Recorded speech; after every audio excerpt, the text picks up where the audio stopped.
আন্তর্জাতিক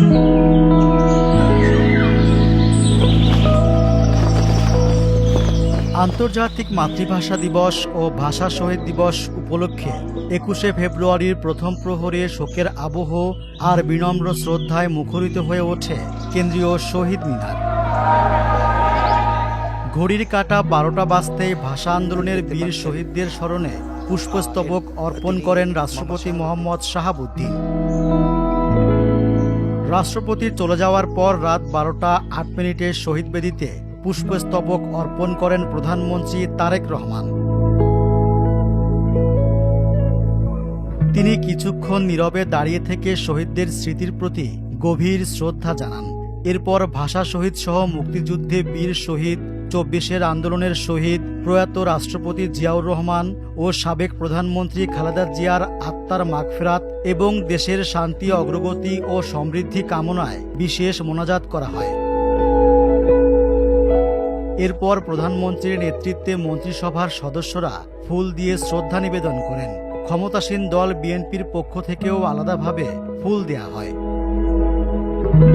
তারেক রহমান তার স্ত্রী জুবাইদা রহমান ও মেয়ে জাইমা রহমানকে সঙ্গে নিয়ে জিয়া পরিবারের পক্ষ থেকে শহীদ মিনারে পুষ্পস্তবক অর্পণ করেন। শ্রদ্ধা নিবেদন পর্ব শেষ করে রাত ১২টা ২১ মিনিটে প্রধানমন্ত্রী শহীদ মিনার ত্যাগ করেন।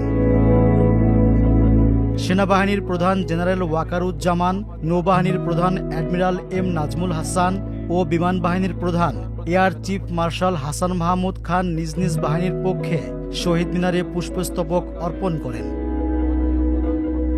২১-এর প্রথম প্রহরে কেন্দ্রীয় শহীদ মিনারে শ্রদ্ধা জানিয়েছেন বিরোধী দলীয় নেতা ও জামায়াতের আমির শফিকুর রহমান। তিনি ১১ দলীয় জোটের সংসদ সদস্যদের নিয়ে পুষ্পস্তবক অর্পণ করেন। এর আগে জামায়াতের কোনো আমির কেন্দ্রীয় শহীদ মিনারে উপস্থিত হয়ে শ্রদ্ধা জানাননি। রাষ্ট্রীয় আনুষ্ঠানিকতা শেষে উন্মুক্ত করে দেয়া হয় শহীদ মিনার। ভোর থেকেই বিভিন্ন রাজনৈতিক দলের নেতাকর্মী, সামাজিক সাংস্কৃতিক সংগঠন এবং সর্বস্তরের মানুষের পদচারণায় জনসমুদ্রে পরিণত হয় এলাকাটি। এই আজকের বাংলাদেশের মূল পটভূমি রচিত হয়েছিল ১৯৫২-র ২১শে ফেব্রুয়ারির ভাষা আন্দোলনের মাধ্যমে। সুতরাং ভাষা আন্দোলনের বীর শহীদদের রক্তের প্রতি আমাদের ঋণ অফুরন্ত। আমি যে আপনার সাথে এখন আপনার সামনে দাঁড়িয়ে কথা বলছি তা হচ্ছে আমাদের ভাষা শহীদদের ত্যাগের কারণে। আমি তাদের প্রতি বিনম্র শ্রদ্ধা নিবেদন করি। আমি আমার মায়ের সাথে এসেছি, ছোট বোন আর মায়ের সাথে। আমার যখন আমি ফুল দিচ্ছিলাম আমার মনটা একদম ভরে গেছে। আমার অনুভূতিতে আমি প্রকাশ করতে পারবো না, এত খুশি লাগছে আমার। ভাষা শহীদ দিবসে ভিন্ন মাত্রা যোগ করেছে ভিনদেশি নাগরিকদের সরব উপস্থিতি। বাংলাদেশে অবস্থানরত বিদেশি পর্যটকরাও হাতে ফুল নিয়ে শহীদ মিনারে লাইনে দাঁড়িয়েছেন। তারা হয়তো বাংলা বলতে পারেন না, কিন্তু ইংরেজিতে ব্যক্ত করেছেন বাংলার প্রতি তাদের ভালোবাসা।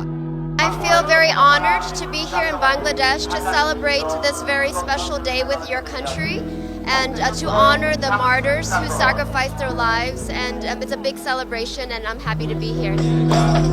৫২-র সেই রক্তঝরা দিনটি আজ কেবল বাঙালির নয়, বরং বিশ্বজনীন এক ত্যাগের প্রতীক। কেন্দ্রীয় শহীদ মিনারের বেদিতে প্রতিটি ফুল ও দেশ বিদেশের সাধারণ মানুষের এই আবেগ প্রমাণ করে যে ২১-এর চেতনা কোনো ভৌগোলিক সীমানায় আবদ্ধ নেই। মাতৃভাষার মর্যাদা রক্ষায় এই সংগ্রাম বিশ্বজুড়ে মানুষের মৌলিক অধিকার রক্ষার লড়াইয়ে এক চিরন্তন ধ্রুবতারা। ২১-এর চেতনা শুধু একটি দিনের আনুষ্ঠানিকতা নয়, বরং এটি আমাদের অস্তিত্ব ও আত্মপরিচয়ের অবিচ্ছেদ্য অংশ। নতুনদের হাত ধরে বাংলা ভাষা বিশ্ব দরবারে আরও মহিমান্বিত হোক। শহীদ দিবসের এই ক্ষণে এটি সবার প্রত্যাশা। রেজওয়ান সিদ্দিকী, প্রথম আলো, ঢাকা।